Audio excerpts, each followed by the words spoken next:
হতে পারে নাই, এই হুজুর এখনো স্মার্ট হতে পারে নাই, এই হুজুর এখনো শিক্ষিত হতে পারে নাই, উনি কত পিছনে পড়ে গিয়েছে। আপনি চিন্তা করেন, আল্লাহ রাসূল সাল্লাল্লাহু আলাইহি ওয়াসাল্লাম বিয়ের আগের রাত্রে ডেকসেট দিয়ে গান বাজনা করাটা কাদের অভ্যাস? জাহিলীদের অভ্যাস, কাফেরদের অভ্যাস। আজকে আমাদের দেশের মানুষ ভালো হয় না কেন? আজকে আমাদের দেশের তারুণ্য ভালো হয় না কেন? আজকে আমাদের দেশের তারুণ্য কেন আপনার মাদকের দিকে যায়? আজকে আমাদের তারুণ্য কেন মা বাবাকে সম্মান করে না? আজকে আমাদের দেশের তারুণ্য কেন শিক্ষিত মানুষকে সম্মান করে না? আজকে আমাদের দেশের তারুণ্য আগের মতো কেন মুরব্বীদেরকে মানে না? আরে যেই বিয়ে শুরু হয় হারাম দিয়ে, যেই বিয়ে শুরু হয় গুনাহ দিয়ে, যেই বিয়ে শুরু হয় ইসলাম বিবর্জিত সংস্কৃতি দিয়ে, এই বিয়ে থেকে যে সন্তান হয় এটা আল্লাহর রসুল বলেছেন। উনি বলছেন যে আরো সন্তান না হাওলা ওয়ালা কুওয়াতা ইল্লা বিল্লাহ, কথাবার্তায় লিমিট থাকা লাগবে, জীবনে করা যাবে না কাউকে। ভালো করে মন দিয়ে শোনেন, আমি আপনাদেরকে একটা ঘটনা বলি, তাহলে শুনবেন। আমার সাথে বলেন আমাদের নবী, বলেন আমাদের নবী, সবাই বলেন নিষ্পাপ, নিষ্কলঙ্ক, পুত পবিত্র, তার কোনো ছোট গুনাহ নাই, আর বড় গুনাহ করার কোনো প্রশ্নই আসে। আল্লাহ রাসূল সাল্লাল্লাহু আলাইহি ওয়াসাল্লাম কি মানুষ ছিলেন! আল্লাহু আকবার। আজকে আমরা রাসূলের সুন্নাহ আমার কাছে ভালো লাগে না, রাসূলের আদর্শ আমার কাছে ভালো লাগে না, রাসূলের সিরাত আমার কাছে ভালো লাগে না, রাসূল সাল্লাল্লাহু আলাইহি ওয়াসাল্লামের চরিত্র আমার কাছে ভালো লাগে না।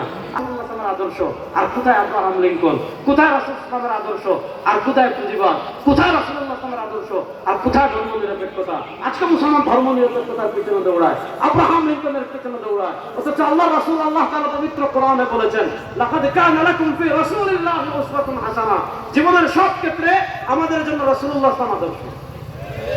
আল্লাহ রাসূল সাল্লাল্লাহু আলাইহি ওয়াসাল্লাম, আপনারা জানেন আরবে প্রচন্ড গরম হয়, প্রচন্ড গরম, দিনে বের হওয়া যায় না। আল্লাহ রাসূল সাল্লাল্লাহু আলাইহি ওয়াসাল্লাম তখন ছোট্ট মুহাম্মদ, সুবহানাল্লাহ। ওনার দুধ ভাই আব্দুল্লাহ বলেন, আমি একদিন দুপুরে মুহাম্মদ সাল্লাল্লাহু আলাইহি ওয়াসাল্লামের সাথে ছাগল চড়াইতে বের হইছি। প্রচন্ড গরমে আমি ঘেমে যাই, প্রচন্ড গরমে আমি নিঃশ্বাস নিতে পারছি না, মনে হচ্ছে আমার মাথার তালুর উপর সূর্য চলে আসছে।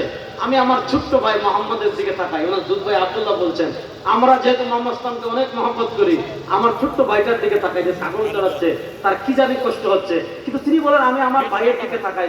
ছোট্ট মোহাম্মদ ছাগলের পিছনে দৌড়িতে দৌড়ায়, আসমান থেকে একটা মেঘের ছায়া ছোট্ট মোহাম্মদকে ছায়া দান করে।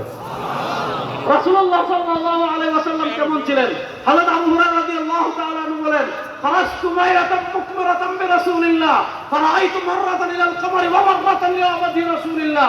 আমি একবার পূর্ণিমার চাঁদের রাতে রাসূলুল্লাহ সাল্লাল্লাহু আলাইহি ওয়াসাল্লামের সাথে হাঁটি, আমি একবার পূর্ণিমার চাঁদের রাতে রাসূলুল্লাহ সাল্লাল্লাহু আলাইহি ওয়াসাল্লামের সাথে হাঁটি।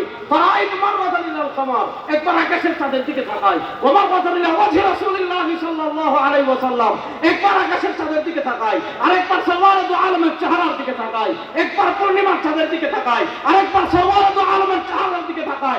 সাহাবী বলেন, আমি রব্বে কাবা পছন্দ করে বলি, আমার নবীর চেহারা মুবারক পূর্ণিমার চাঁদের থেকেও বেশি সুন্দর। সুবহানাল্লাহ, এত সুন্দর আমাদের রাসূলুল্লাহ।